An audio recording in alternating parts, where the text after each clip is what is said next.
পেটের ভাত জোগাড় করতে ভিন রাজ্যে যাওয়াই হলো কাল। ধসে মৃত্যু বাংলার দুই পরিযায়ী শ্রমিকের। সেন্টারিং এর কাজ করতে হাবড়ার দুই বাসিন্দা গিয়েছিলেন ভিন রাজ্যে। সেখানে সেন্টারিং এর কাজ করার সময় বেশ কিছুটা গর্তে নেমে কাজ করছিলেন কয়েকজন।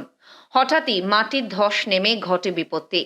মাটির তলায় চাপা পড়ে যান হাবড়ার দুই পরিযায়ী শ্রমিক। আশেপাশে থাকা অন্যান্য শ্রমিকেরা দ্রুত তাদের উদ্ধারের চেষ্টা করলেও শেষ রক্ষা হলো না।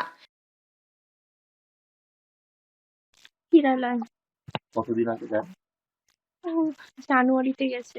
সেন্টারিং কাজ করতো, কাঠের কাজ করতো। ওই যখন যেটা হতো তখন সেটা করতো।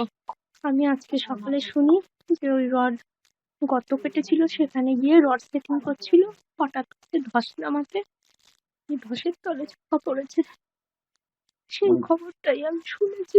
আমি জানি না আমার দুটো মেয়ে নিয়ে আমি কি করবো, আমি কিচ্ছুই জানি না, বুঝতে পারছি না।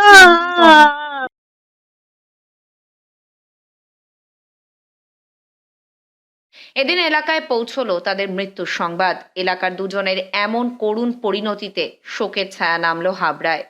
জানা যায়, হাবড়ার কুমড়া পঞ্চায়েত এলাকার বাসিন্দা বছর 37-এর সুব্রত কীর্তনিয়া এবং বছর 50-এর সুকুমার ঘোষ বেশ কিছুদিন আগে কেরালায় যান। সেখানেই রাজমিস্ত্রি শ্রমিকের কাজ করতেন তারা। ভিন রাজ্য থেকে খবর আসে আপাতত তাদের দেহ হাসপাতালে রাখা হয়েছে। বাড়িতে পরিবার সন্তান থাকলেও আজ যেন তারাও শোকে পাথর। এরপর কি হবে ভাবতেই কান্নায় ভেঙে পড়লেন স্ত্রী সহ পরিবারের অন্যান্য সদস্যরা। 4-5 বছর ধরে বাইরে কাজ করছে। গতকাল উনি প্রত্যেক দিনই প্রায় 7টার পর থেকে উনি ফোন করে বাড়িতে একবার করে।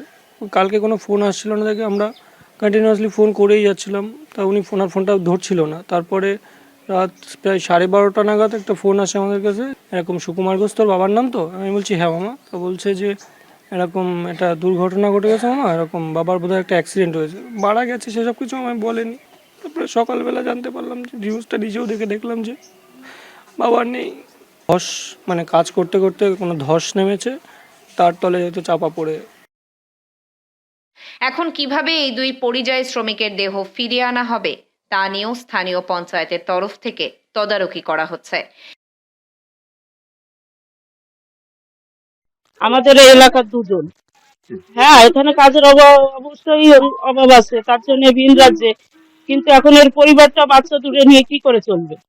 সরকারের কাছে এই আবেদন যে যাতে ওর বাচ্চা দুটো নিয়ে ও একটু থাকতে পারে, বাঁচতে পারে, তাই ওনাদের কাছে আমাদের আবেদন যে ওনারা যদি একটু কিছু ব্যবস্থা করে দেন। এটাই। ওরা ফোন করে বললো যে এরকম মেডিকেলে নিয়ে আসছি, এখনো কখন কি করবে জানি না, সেটা বলেনি। বলেছে 5টার দিকে থেকে একবার খবর।